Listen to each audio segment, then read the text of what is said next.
नमस्कार। जासिंदी के इस बेहद खास कार्यक्रम स्ट्रेट टॉक में आप सभी का स्वागत है। मैं हूं आपके साथ अवंतिका यादव। कहते हैं किसी भी देश के लिए क्या सबसे ज़रूरी है, अगर इस बात पर हम चर्चा करें तो एक देश जो है वो तभी बनता है जब एक लैंड एरिया जो है उसको देश कहते हैं कि एक आपका एरिया है वो डिफाइंड है और वो प्रोटेक्टेड है। अगर कोई आकर अटैक कर ले या उस एरिया को छीन कर ले जाए तो फिर वो देश नहीं बचेगा, जाहिर तौर पर वो किसी दूसरे देश का कब्जा हो जाएगा। यानी कि कोई भी देश जो है जब तक कि वो पूरी तरह से सुरक्षित उनका लैंड एरिया है तब तक उतना उनका वो देश का हिस्सा हो जाता है, एक कंट्री का हिस्सा हो जाता है।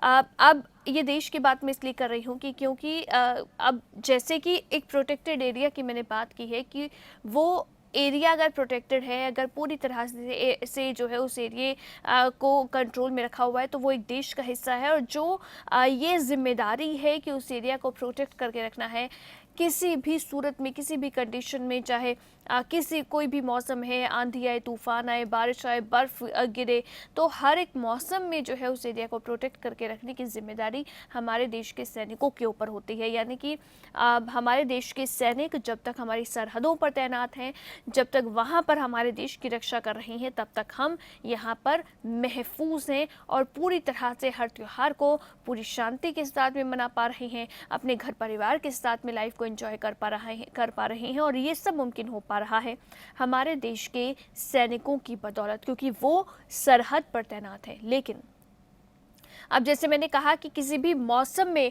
जो है सैनिक सरहद पर तैनात रहें तो फिर वो देश को महफूज जो है रखने में कामयाब हो पाते हैं। किसी भी मौसम की अगर हम बात करें तो फिर जाहिर तौर पर आंधी तूफान बारिश के अलावा सर्दियों का मौसम आता है। सर्दियों के मौसम में बहुत सारे एरिया ऐसे हैं, सियाचिन का एरिया है, लद्दाख का एरिया, जहाँ पर टेम्परेचर जो है वो माइनस में चला जाता है। तो ऐसे में ज़रूरी होता है कि इन सैनिकों के पास ज़रूरी सामान जो है सर्दियों के लिहाज से वो समय पर पहुँचे, क्योंकि गर्मियों के लिए देखिए ज़रूरी कपड़े जो है वो कोई ऐसे विशेष कपड़े गर्मियों के लिए नहीं चाहिए होते, लेकिन सर्दियों के लिए जो है विशेष तरह के कपड़े चाहिए होते हैं, क्योंकि टेम्परेचर माइनस में चला जाता है।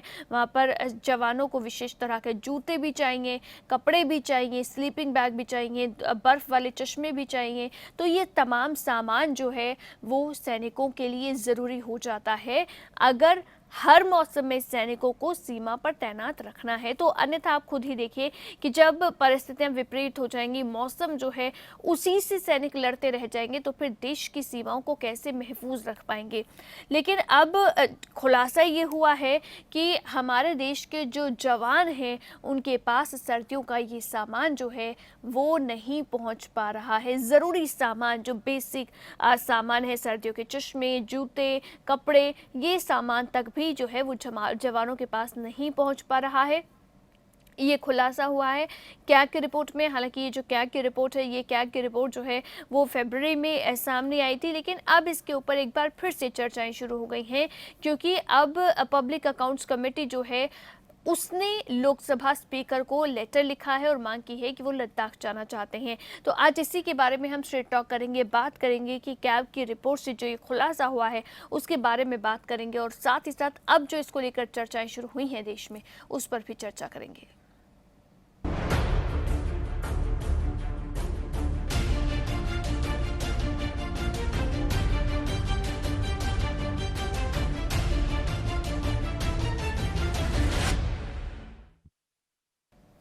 तो कैग रिपोर्ट से खुली पोल, जी हाँ, क्योंकि फरवरी में कैग की रिपोर्ट आई थी जिसमें कैग की रिपोर्ट में कहा गया था कि हमारे जो जवान हैं देश के उनके पास ज़रूरी सामान जो है सर्दियों का वो नहीं पहुंच पा रहा है।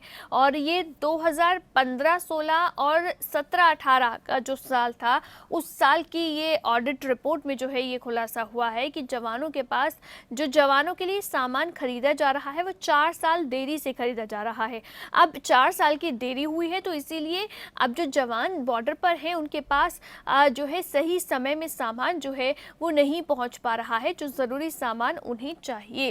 लेकिन अब इस पर एक बार फिर से जो चर्चा है वो शुरू हो गई है जब पीएसी ने लेटर लिखा है लोकसभा स्पीकर को। आपको पता है कि एलएसी पर इस समय टेंशन चल रही है, ज़बरदस्त टेंशन बनी हुई है और सर्दियों की तैयारी की बात कही जा रही है। सर्दियों को लेकर धमकी जो है वो भी बार बार चीन की ओर से भारत को दी जा रही है। लेकिन अब इस सब के बीच पीएससी ने जो ये लेटर लिखा है उसके बाद एक बार फिर से चर्चाएं गर्म हैं। राहुल गांधी की ओर से भी ट्विटर पर जो है मोदी सरकार को घेरा गया है, प्रधानमंत्री पर प्रहार किया गया है। लेकिन ये जो तमाम चीज़ें अब सामने आ रही हैं, इसके बाद कुछ अहम सवाल भी हैं। क्या वो सवाल है, एक बार उन सवालों पर नजर डालते हैं। तो सवाल सबसे पहले ये कि क्या जवानों की ज़रूरतों को नज़रअंदाज कर रही है केंद्र सरकार, क्योंकि राहुल गांधी ये आरोप लगा रहे हैं कि ज़रूरत जो जवानों की है उसे पूरा नहीं कर रहे हैं। क्यों जवानों को समय से नहीं मिलते हैं जूते और कपड़े, क्योंकि ये सबसे इम्पॉर्टेंट इस समय जवानों के लिए है। सवाल ये भी क्यों देश के रक्षा बजट को नहीं बढ़ा रही है सरकार। रक्षा बजट देखिए, हमेशा से कहा जाता है कि रक्षा बजट को सरकार बढ़ाए ताकि हमारे जवान जो है वो बेहतर तरीके से सीमा को सुरक्षित कर पाएँ, लेकिन वो नहीं मुमकिन हो पा रहा है। सवाल ये भी कि एलएसी पर विवाद के बीच पीएससी ने लोकसभा स्पीकर को क्यों लिखा पत्र। जब एलएसी पर इस समय इतना विवाद चल रहा है, उस बीच में ये टाइमिंग चूज करना पीएससी की ओर से ये क्या संकेत देता है। क्या है क्या रिपोर्ट में हुए खुलासे पर आपकी राय, ये आप जरूर बताएं। कॉल करें, ज़्यादा से ज़्यादा नंबर आपकी टीवी स्क्रीन पर लगातार फ्लैश हो रहा है, ये नंबर आपको सिर्फ डायल करना है और मेरे साथ इस मंच का हिस्सा बनना है। स्ट्रेट टॉक का ये मंच आप ही के लिए है, फोन लाइन आपके लिए खुली हुई है, इसलिए ज़्यादा से ज़्यादा कॉल करके आप इस मंच का हिस्सा ज़रूर बने। अपने व्यूज़, अपने ओपिनियन ज़रूर शेयर करें और बताएं कि आपको क्या लगता है। कि आपको लगता है कि सरकार को रक्षा बजट को बढ़ाना चाहिए? क्या आपको लगता है कि ये जो जवानों के लिए ज़रूरी इक्विपमेंट्स हैं ये उन्हें समय पर जो है सरकारें कम से कम दें, ताकि जवानों के सामने समस्या न रहे। इस समय अभी हमें भी पता है कि जैसे अगर एलएसी ले लें या हम एलओसी ले लें, तो यहाँ पर जो है हमेशा से टेंशन जो है वो बनी रहती है। एलओसी पर तो हमेशा ही टेंशन रहती है। पाकिस्तान की तरफ से सीज फायर किया जाता है, हमारे जवान वहाँ तैनात रहते हैं और वहाँ पर टेंशन जो है वो सालों साल जो है वो देखने मिलती है, साल के 12 महीने देखने को मिलती है। और एलएसी पर अब बीते कुछ महीनों से जो है ज़बरदस्त टेंशन चल रही है, जो टेंशन कम नहीं हो रही है बल्कि लगातार बढ़ती हुई ही नज़र आ रही है। तो ऐसे में ये जो टाइमिंग चूज़ किया है पीएससी ने लोकसभा स्पीकर को पत्र लिखने का और इस पर जवाब मांगने का, उस टाइमिंग पर आप क्या कहते हैं या आपकी राय क्या है, ये आप बताइए। पीएससी यानी कि पब्लिक अकाउंट्स कमेटी, जिसके अध्यक्ष हैं अधीर रंजन चौधरी, जो कि नेता प्रतिपक्ष भी हैं लोकसभा में। अधीर रंजन चौधरी की ओर से जो है उनकी अध्यक्षता में जो है दरअसल ये लेटर लोकसभा स्पीकर ओम बिरला को लिखा गया है और इस लेटर के अंदर दरअसल ये मांग की है पीएससी ने, अधीर रंजन चौधरी की अध्यक्षता वाली पीएससी ने, कि अब जो है लद्दाख जाने की अनुमति दी जाए। उन्होंने कहा है कि हम लद्दाख जाना चाहते हैं, लद्दाख जाकर देखना चाहते हैं कि हमारे जवानों के सामने क्या कुछ परिस्थितियां इस समय हैं और इस समय जो है किस तरह से वो काम कर रहे हैं और क्या कुछ समस्याएं उनके सामने हैं। तो ये जो है पीएससी ने मांग की है लोकसभा स्पीकर ओम बिरला से कि हमें ये अनुमति चाहिए कि हम लद्दाख का दौरा करना चाहते हैं, वहाँ पर हमारे जवानों की सिचुएशन को देखना चाहते हैं। आप देखिए कि इस समय जब एलएसी पर हालात बहुत क्रिटिकल है, बेहद क्रिटिकल इस समय है, बहुत नाजुक हालात बने हुए हैं और साथ ही साथ इस समय स्ट्रैटेजिकली जो है भारत ने अपने जवानों को जो है बहुत अच्छे तरीके से और हर चीज़ों को ध्यान में रखते हुए अच्छे से डिप्लॉय किया हुआ है, यानी कि ज़रूरत के हिसाब से स्ट्रैटेजी को देखते हुए जो है डिप्लॉयमेंट जवानों की गई है। ऐसे में किसी को भी इस समय जब एलएसी पर जाकर हमारे जवान क्या कर रहे हैं, क्या नहीं कर रहे हैं, किस तरह की जवानों की तैयारी है, ये देखने की अनुमति नहीं है, तो क्या पीएससी को ये अनुमति मिल पाएगी? या फिर सवाल ये भी कि क्या ये अनुमति मिलनी चाहिए, ये आप जवाब दीजिए कि क्या ये अनुमति जो है वो पीएससी को मिलनी चाहिए कि आप लद्दाख जाकर हमारे जवानों की स्थिति को देख कर आए। असल में जवानों की स्थिति नहीं, बल्कि अगर जो है इस समय कोई भी एलएसी पर जाता है तो जाहिर तौर पर जवान हमारे किस तरह से कहाँ पर डिप्लॉय किए गए हैं, इसकी जो जानकारी जो खुफिया रखी जाती है वो जानकारी भी कहीं ना कहीं जो है सामने आने का एक रिस्क रहता है। तो ऐसे समय में जो है ये अनुमति मांगना, इस पर आप दर्शकों के व्यूज़ ओपिनियन क्या है ये आप ज़रूर शेयर कीजिए। नंबर आपकी टीवी स्क्रीन पर है, लेकिन फिलहाल एक छोटे से ब्रेक के लिए रुकेंगे, ब्रेक के बाद फौरन वापस लौटेंगे।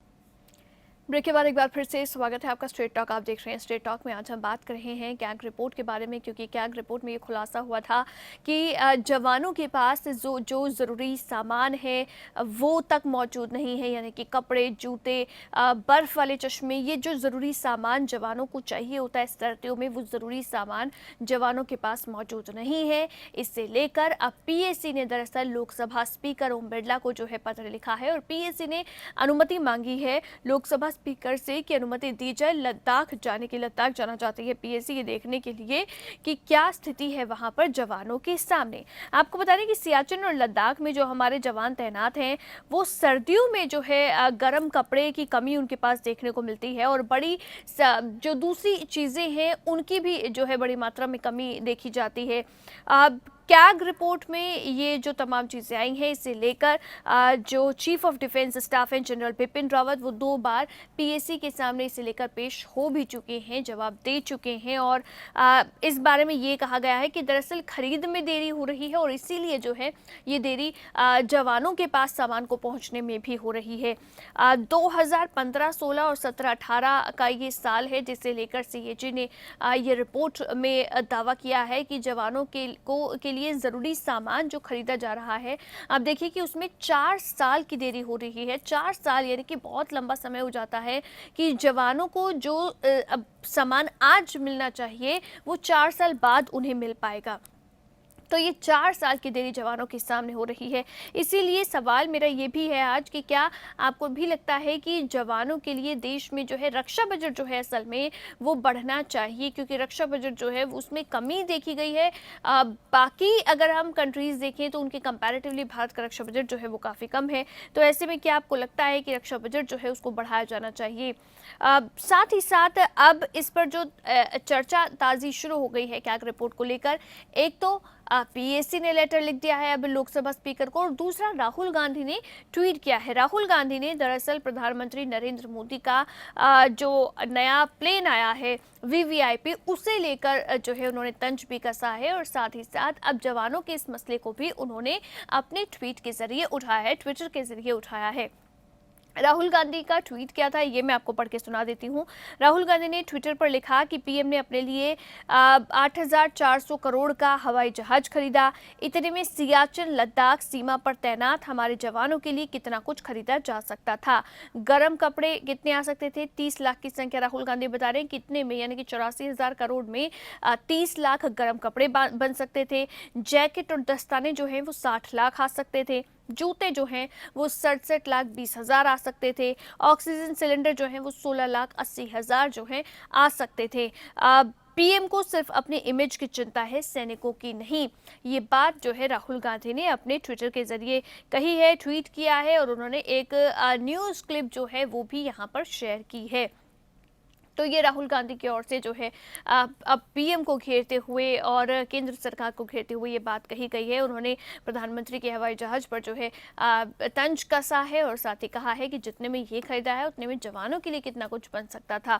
लेकिन अब देखिए समस्या ये है कि जवानों के सामने क्योंकि अभी एलएसी पर भी, जैसे हम सभी जानते हैं, एलएसी पर इस समय जो है तनाव किस तरह से बना हुआ है, टेंशन जो है वो एलएसी पर लगातार बनी हुई है और चाइना और इंडिया जो है इस समय एलएसी पर आमने सामने है। कोशिशें तमाम की गई कि बातचीत की जाए, बातचीत के जरिए मसले को सुलझाने की कोशिश भारत की ओर से लगातार की जा रही है। लेकिन चीन जो है उसकी तरफ से अभी भी चीन जो है वो पीछे हटने को तैयार नहीं है, यानी कि अपने एरिया में वापस जाने को तैयार नहीं है और इसीलिए दोनों देशों की जो सेनाएं इस समय हैं एलएसी पर वो आमने सामने है, एकदम टक्कर पर खड़ी हैं। यानी कि यहाँ तक कि टैंक्स की तैनाती जो है, एंटी मिसाइल टैंक, उनकी भी तैनाती जो है वो एलएसी पर कर दी गई है। अब समस्या ये होगी कि अगर ये जो कैग की रिपोर्ट है, क्योंकि ये कैग की रिपोर्ट कहती है कि 4 साल की देरी जो है जवानों के पास ज़रूरी सामान पहुंचने में हो रही है। यहाँ तक कि ये भी बात कही गई कि पहले भी जो जवानों के लिए सामान खरीदे गए वो भी जो है मतलब जो अच्छी क्वालिटी का सामान होना चाहिए था वो क्वालिटी जो है उनकी अच्छी नहीं थी, बल्कि सिर्फ कंपनसेट करने के लिए जो है कुछ लो क्वालिटी के सामान खरीद लिए गए। स्लीपिंग बैग तक जो है वो अच्छी क्वालिटी के नहीं है। तो ऐसे में अब समस्या क्या है कि क्योंकि मौसम बदल रहा है, अब ठंड शुरू हो रही है और ठंड में जो हमारे सैनिक लद्दाख या सियाचिन जैसी जगहों पर हैं, जहां पर सर्दी के मौसम में सियाचिन तो पहले ही ठंडा रहता है, लेकिन लद्दाख में क्योंकि अब भयंकर सर्दी पड़ने वाली है, तो ऐसे में हमारे जवान जिन्हें दुश्मनों से लड़ना चाहिए, सर्दियों में वो इस ठंड से लड़ते हुए नजर आएंगे। अगर वाकई में ये जो कैग की रिपोर्ट जो 15, 16 और 17, 18 की सिचुएशन को बता रही है कि जवानों के लिए ज़रूरी सामान खरीदने में इतनी देरी हुई और जो ज़रूरी सामान जवानों को मिलना चाहिए वो तक उनके पास नहीं पहुंचा, अगर आज भी वही सिचुएशन प्रिवेल करती है, यानी कि आज भी जवानों के पास, अगर कैग की रिपोर्ट को देखते हुए ही हम कहें कि अगर आज भी जवानों के पास जो ज़रूरी सामान उन्हें मिलना चाहिए वो नहीं मिल रहा, तो आप देखिए कि सिचुएशन क्या होगी। एक तरफ तो वहाँ पर दुश्मन है जिसका सामना जवानों को करना है, वहीं दूसरी तरफ एक दुश्मन और है जिसका सामना जवानों को करना है, और वो होगी ये भयंकर ठंड। तो कैसे वहाँ पर हमारे सैनिक जो है वो डटे रहेंगे अगर उन्हें ज़रूरी जो इक्विपमेंट्स हैं वो ही नहीं मिलेंगे। तो ऐसे में आप दर्शक क्या सोचते हैं, किस तरह से इस पूरे मसले को देखते हैं आप, ये आप ज़रूर बताइए। कॉल कीजिए, ज़्यादा से ज़्यादा नंबर आपकी टीवी स्क्रीन पर लगातार फ्लैश हो रहा है, ये नंबर आपको सिर्फ डायल करना है, मेरे साथ इस मंच का हिस्सा बनना है। स्ट्रेट टॉक का ये मंच आपके लिए है, फोन लाइन आपके लिए खुली हुई है, इसलिए ज़्यादा से ज़्यादा कॉल करके आप इस मंच का हिस्सा ज़रूर बने। अब देखिए, विडंबना ये है कि हम अपने देश के सैनिकों से उम्मीद करते हैं कि वो हर मौसम में, हर तरह की परिस्थिति में हमारे देश की सीमाओं की हिफाजत करते रहें और उनको पूरी तरह से महफूज रखें। लेकिन वहीं दूसरी ओर जब ऐसी खबरें सुनने को मिलती हैं कि हमारे जवान अच्छे खाने के लिए तरस रहे हैं या अच्छे कपड़ों के लिए तरस रहे हैं, अच्छे कपड़े, अच्छा सामान जो है उनको जो वहाँ पर चाहिए, ज़रूरी सामान, वो तक अगर उनके पास नहीं है, तो जाहिर तौर पर दुख होता है कि आखिर ऐसी स्थिति जवानों के सामने क्यों आ रही है, क्योंकि जवान वहाँ हमारे लिए ही तो हैं, और अगर हम ही उनको बेहतर चीज़ें नहीं प्रोवाइड करा पाएंगे तो फिर जो है वहाँ पर वो भी जो जवान हमारे हैं, सैनिक हमारे हैं, वो कितना फाइट वहाँ पर कर सकते हैं। खाने की कई बार शिकायत जो है वो जवानों के सामने आई है, और जवानों ने शिकायत की है कई बार कि उन्हें बेहतर खाना जो है वो नहीं मिल रहा है, खाने के साथ कॉम्प्रोमाइज़ जो है करते हुए वो कई बार नज़र आए हैं। साथ ही साथ अब देखिए कि क्योंकि अभी जो है जवानों के सामने, सैनिकों के सामने दुविधा जो है वो ये है कि एक और जो है दुश्मन, दो मोर्चे पर जो है इस समय जवानों को वहां पर लड़ना पड़ रहा है। हेलो, नमस्कार अवंतिका जी। नमस्कार आलू वाले जी, बहुत स्वागत है सर आपका स्ट्रेट टॉक में। हाँ जी, देखिए आज का जो विषय है ये अच्छा विषय है। स्नोई माउंटेन एरियाज में जी, आर्मी और वारफेयर के लिए equipment has to be upgraded always. आप कितना भी इक्विपमेंट तैयार कर लें, समय के मुताबिक जी, आपको और तैयारी की जरूरत होती है। राइट, कितनी भी तैयारी कर लें वो हमेशा कम रहती है। अब आर्मी के पास यूनिफॉर्म प्रॉपर है नहीं है, ये एक बहुत जबरदस्त विषय है, और ये आसान नहीं है इतने बॉर्डर को कंट्रोल करना। यहाँ पे पहली बात तो यह है कि हमारे बॉर्डर डिमार्केट नहीं हुए, राइट, जिसकी वजह से दिक्कत होती है। राइट, दूसरी बात, हाई ऑल्टीट्यूड पे आप कुछ महीनों के से ज्यादा एक नहीं रह सकते। वहाँ पे ऑक्सीजन की कमी होने से आपके सेहत पे असर पड़ता है।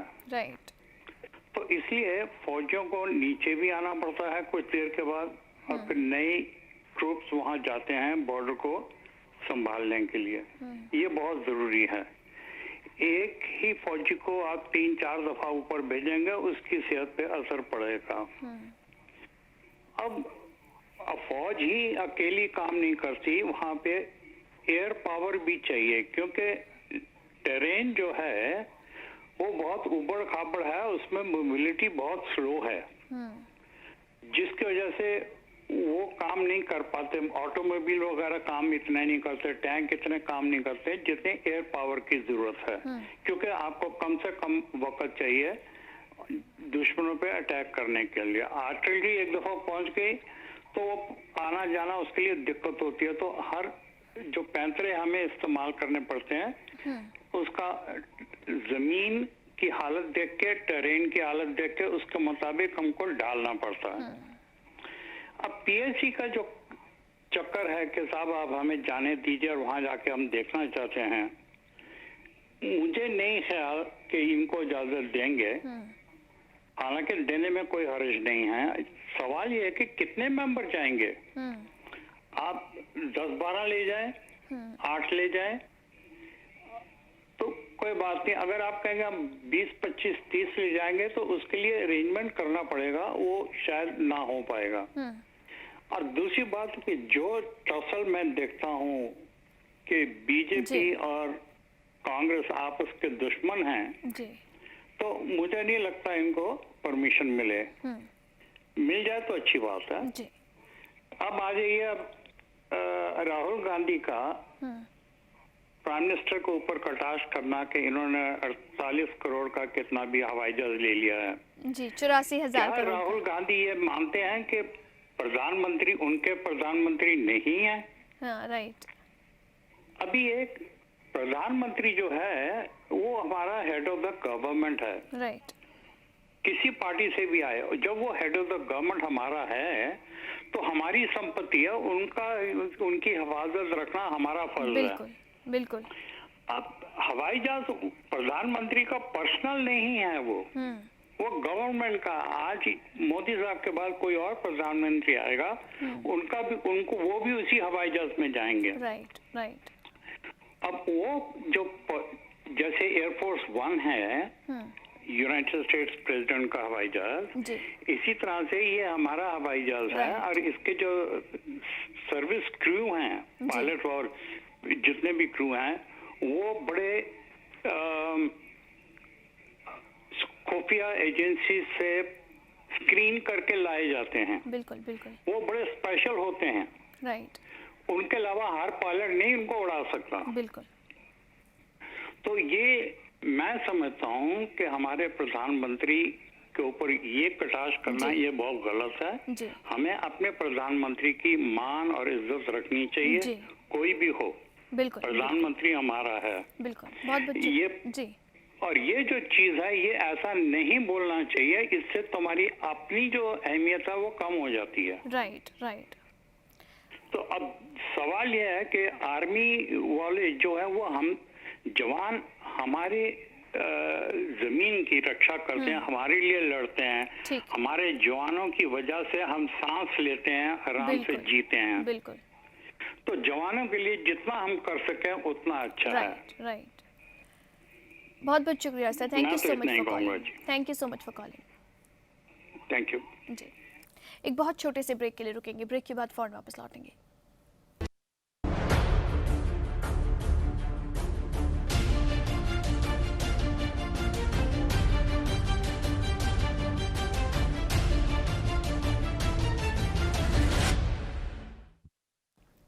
ब्रेक के बाद एक बार फिर से स्वागत है आपका स्ट्रेट टॉक। आप देख रहे हैं स्ट्रेट टॉक में। आज हम बात कर रहे हैं कैग रिपोर्ट में जो खुलासा हुआ उसके बाद एक बार फिर से देश में चर्चाएं शुरू हो गई हैं, क्योंकि पीएससी ने लेटर लिखा है, राहुल गांधी ने तंज कस दिया है ट्विटर के जरिए। तो इसके बाद एक बार फिर से चर्चाएं शुरू हो गई हैं कि क्या हमारे देश के जवान जो हैं वो बिना ज़रूरी सामान के ही सरहद पर जो है सर्दियों में तैनात रहने वाले हैं, या फिर उन तक जो है ज़रूरी सामान पहुँच भी रहा है।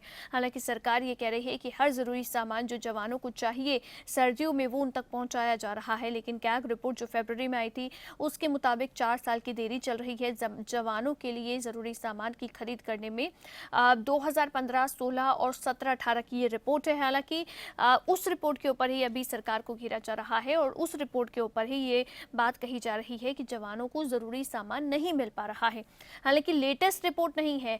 आर्मी चीफ जो हैं MM नरवणे, उनसे भी जब इस कैग रिपोर्ट को लेकर सवाल पूछा गया था तो उन्होंने कहा कि ये रिपोर्ट पुरानी है, ये रिपोर्ट लेटेस्ट नहीं है, यानी कि अभी रीसेंट ईयर्स की नहीं है। इस पिछले साल की या उससे पिछले साल की, तो अभी रीसेंट ईयर्स की नहीं है, बल्कि 2015, 16 और 17, 18 वाला वो साल है जिस साल की ये रिपोर्ट है क्या की, जिसे लेकर अब जो है सरकार निशाने पर आ गई है। लेकिन जैसे ब्रेक से पहले आलू वाले जी ने बताया कि क्योंकि जैसे राहुल गांधी जो है वो लगातार अब सरकार को भी घेर रहे हैं, प्रधानमंत्री को भी घेर रहे हैं, और वीवीआईपी जो विमान खरीद हुई है उसको लेकर भी वो सरकार पर निशाना साध रहे हैं। तो उस अगर विमान की हम बात कर लें, जिसे लेकर राहुल गांधी ने कहा कि प्रधानमंत्री सिर्फ इमेज बचाना चाह रहे हैं और उन्हें और किसी चीज़ की परवाह नहीं है। उन्होंने इस विमान को लेकर जब पंजाब में भी वो पहुंचे थे खेती बचाओ आंदोलन करने के लिए और किसानों के बीच में, तब भी उन्होंने इस विमान को लेकर तंज जो है वो प्रधानमंत्री पर कसा था। और अब इस विमान को लेकर दरअसल जानकारी ये है कि इसकी खरीद की जो प्रक्रिया है, या खरीद को लेकर जो चीज़ें हैं वो 2011 में शुरू हो गई थी। यानी कि खरीद होना है ऐसा वीवीआईपी विमान जो है, ये चर्चाएं 2011 में शुरू हो गई थी। उसके बाद में एक कमेटी बनी, 2012 में उस कमेटी ने रिपोर्ट सौंप दी थी और उसकी सिफारिशें जो है वो 2012 में सौंप दी गई थी, जिसके बाद अब जाकर जो है हालांकि ये विमान खरीदा गया है। लेकिन 2011 और 12 में जब ऐसे विमान को, वीवीआईपी विमान को खरीदने की चर्चाएं चल रही थी, उस समय सरकार जो है वो यूपीए की सरकार थी, तब भी यानी कि ऐसा विमान खरीदे जाने की तैयारी थी। जैसे आलूवालिया जी ने भी कहा कि ये जो विमान खरीदा गया है ये देश के प्रधानमंत्री के लिए है, यानी कि नरेंद्र मोदी का कोई पर्सनल विमान नहीं है, बल्कि देश के प्रधानमंत्री का है। देश का प्रधानमंत्री अभी मोदी हैं, अगर कोई और भी होगा तो उनके लिए भी ये विमान जो है इस्तेमाल होगा या उनके लिए भी ये विमान खरीदा जाता। तो अब जो है अब जाहिर तौर पर राहुल गांधी जो है वो इस समय क्योंकि मौका तलाश रहे हैं और निशाना जो है वो केंद्र सरकार को घेरने का जो है कोई भी मौका नहीं छोड़ना चाहते हैं, तो इसीलिए वो इस विमान खरीद को लेकर भी सरकार को घेर रहे हैं। उन्होंने ये तक गिना दिया है कि ये जो 84,000 करोड़ में खरीदा गया है, यानी कि 8,400 करोड़ में ये जो विमान खरीदा गया है, इतने में सेना के लिए क्या क्या जो सामान है वो आ सकता था, ये तक उन्होंने जो है ट्विटर के जरिए गिना दिया है। लेकिन आज हम इस कैग रिपोर्ट की तो बात कर ही रहे हैं कि कैसे इस कैग रिपोर्ट में खुलासा हुआ है कि ज़रूरी सामान किसानों जो हमारे जवान हैं उनके पास नहीं है। लेकिन साथ ही साथ देखिए, ये बात सिर्फ उनके यूज़ के सामान की नहीं है, यानी कि हमारे जवान जो कपड़े उनको सर्दियों के चाहिए, जूते चाहिए, ग्लासेस चाहिए, ग्लव्स चाहिए, ऑक्सीजन सिलेंडर्स चाहिए, तो ये सिर्फ उस सामान को लेकर तो कैग की रिपोर्ट में खुलासा हुआ ही है।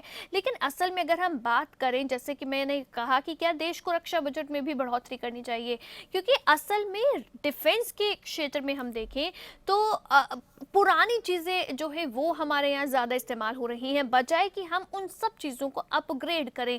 तो रक्षा बजट जो है उसमें ओवरऑल बढ़ोतरी की ज़रूरत इस समय नज़र आती है। हेलो, नमस्कार अवंतिका जी। नमस्कार सतीश जी, बहुत स्वागत है सर आपका स्ट्रेट टॉक में। धन्यवाद अवंतिका जी।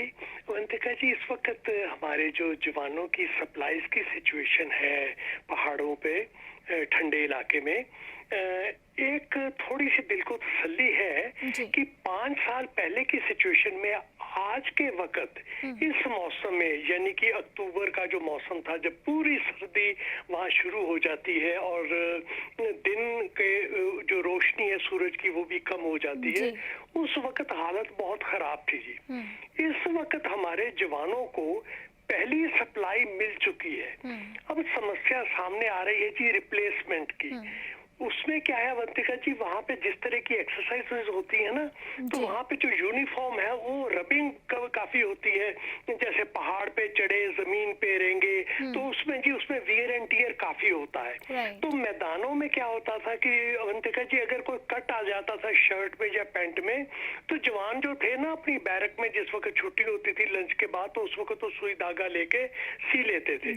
लेकिन अगर होल हो जाता था तो फिर जेसीओ को बता देना पड़ता था कि भी हमारे हो ये पैंट में होल हो गया है, तो जेसीओ फिर उसको नया एक जो था वाउचर इशू कर देते थे, भी एक पैंट ले लो या शर्ट ले लो। लेकिन अवंतिका जी, पहाड़ों में जिस ठंडी के इलाकों में ये वहां पे सबसे बड़ी समस्या ये है, आजकल सर्दियों में रिपेयर करना बड़ा मुश्किल है, क्योंकि जवानों ने हाथों में ग्लव्स पहने होते हैं और ऊपर से लाइट की कमी होती है। और आजकल का जो उनको यूनिफॉर्म मिली है, जैकेट है, पैंट है, और जो उनको जो प्रिवेंटिव यूनिफॉर्म के मिले हुए हैं। जी। ये एक बड़े हाईली सोफिस्टिकेटेड फाइबर की चीजें बनी हुई है जी। जी। तो इनका भी जो है वो पैबंद लगाना, थोड़ा रिपेयर करना मुश्किल है, और वैसे भी अच्छा नहीं लगता कि जवान हमारा कोई फटी हुई चीज लेके अपना काम करे। तो इस वक्त समस्या जो है वो रिप्लेसमेंट की है। तो जवान हमारे जो है उनको बिल्कुल कॉन्फिडेंस में लिया गया है कि देखिए आपको ये जो यूनिफॉर्म दी हुई है इस वक्त, आप पहली बटालियन हो, आप पहले ब्रिगेड हो जिसको ये मिला है, और इसको जरा संभाल के रखें, क्योंकि अभी जो रिप्लेसमेंट के लिए सप्लाईज है वो आ रही हैं। बिल्कुल सतीश जी, मैं आपको माफी के साथ यहाँ पर रोकना चाहूंगी जी, माफी के साथ आपको रोकना चाहूंगी। इसके बारे में बात आपसे और भी करनी है, लेकिन फिलहाल एक बहुत छोटे से ब्रेक के लिए हमें यहाँ पर रुकना पड़ेगा। बहुत छोटा सा ब्रेक, फौरन वापस लौट रहे हैं।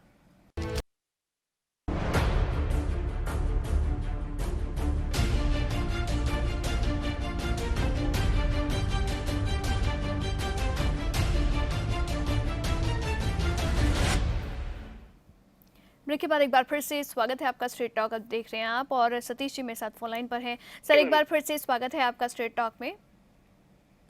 जी अवंतिका जी, अवंतिका जी, मैं ये वो बात कर रहा था जवानों की सप्लाईज के बारे में।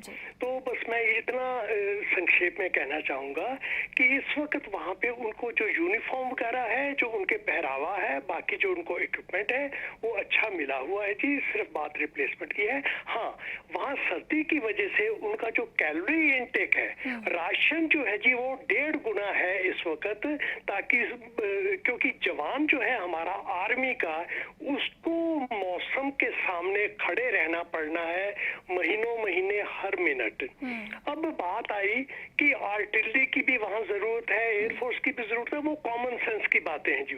उसमें सिर्फ मैं एक डिस्टिंक्शन करना चाहूंगा। एयरफोर्स के वहां जो हमारे स्टाफ के लोग हैं, उनकी यूनिफॉर्म वगैरह अवंतिका जी पहले से बड़ी ठीक है और ज्यादा अच्छी हालात में है हमारे आर्मी के कंपैरिजन में। आर्मी की सप्लाईज वाकई हमारी काफी ढीली रही है, लेकिन 2 साल पीछे आपको पता होगा कि अब मेजर जनरल रैंक के ऑफिसर जो है आर्मी के, उनको अथॉरिटी दे दी गई है कि वो अपने कमांड के जो लोग हैं उनके लिए सप्लाईज ऑर्डर कर सकते हैं। तो वो जी उन्होंने पिछले 2 साल से काफी सप्लाईज उन्होंने ऑर्डर की भी है। इस वक्त सीएजी कुछ नहीं कर सकती, और पीएससी बिल्कुल ये नालायक लोग हैं जी। मैं खास कहूंगा ये शब्द, क्योंकि मेरे जवानों की हिफाजत का सवाल है। इस वक्त जवान को जो चीज चाहिए वो पीएससी जो है 6 महीने क्या 1 साल में भी कुछ नहीं कर सकती, क्योंकि ये वहां जाके देख के आ जाएंगे, फिर आके मीटिंग्स करते बैठेंगे। इसलिए वो काम, वो जो इनका वहां जाने का कोई पर्पस नहीं होगा। लेकिन हालात में सुधार काफी आ चुका है, क्योंकि 2 साल पहले हमारे सीडीसी नहीं थे, अब सीडीसी है। वो देखते हैं कि एयरफोर्स की सप्लाईज कितनी अच्छी है और आर्मी की सप्लाईज कितनी पुअर है। He is taking care of that. And अंत पे अवंतिका जी मैं वो पप्पू की जरूर बात करूंगा, राहुल गांधी की। उसने जो मोदी जी के जहाज के बारे में उसने एक वो कसा है व्यंग।